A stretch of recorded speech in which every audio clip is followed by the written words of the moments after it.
Sir. আরে অসীম, তুমি এখানে এসেছো কেন? আর তোমার হাতে ওটা কিসের ব্যাগ? স্যার, এই ব্যাগটার জন্যই তো আমি আপনার কাছে এসেছি। এই ব্যাগ তুমি কোথায় পেলে? স্যার শুনেন তাহলে।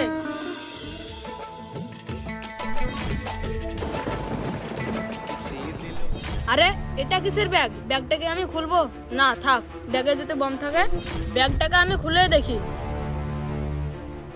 না থাক, স্যারের কাছেই নিয়ে যাই। হ্যাঁ স্যার, তার জন্য আপনার কাছে আমি ব্যাগটা নিয়ে এসেছি। দেখো, ব্যাগটা যদি বম থাকতো তাহলে ব্যাগটা পড়ার সময় ফেটে যেত। নিশ্চয়ই এটা কোনো আতঙ্কবাদী চক্রান্ত। সে এখন ওখানেই আছে, চলো। হ্যাঁ স্যার, চলেন। বাস, ফজকে তো বোকা বানিয়ে আমি পাঠিয়ে দিয়েছি। এই ফাঁকে আমি বমটা ফাটাফাট লাগিয়ে নিই। স্যার আপনি তো ঠিকই বলেছিলেন, ওই দেখেন একজন বসে আছে। তোমাকে বলেছিলাম না যে এটা কোনো আতঙ্কবাদীরই চাল? স্যার তাহলে দেরি করছেন কেন? মেরে দিন ওকে।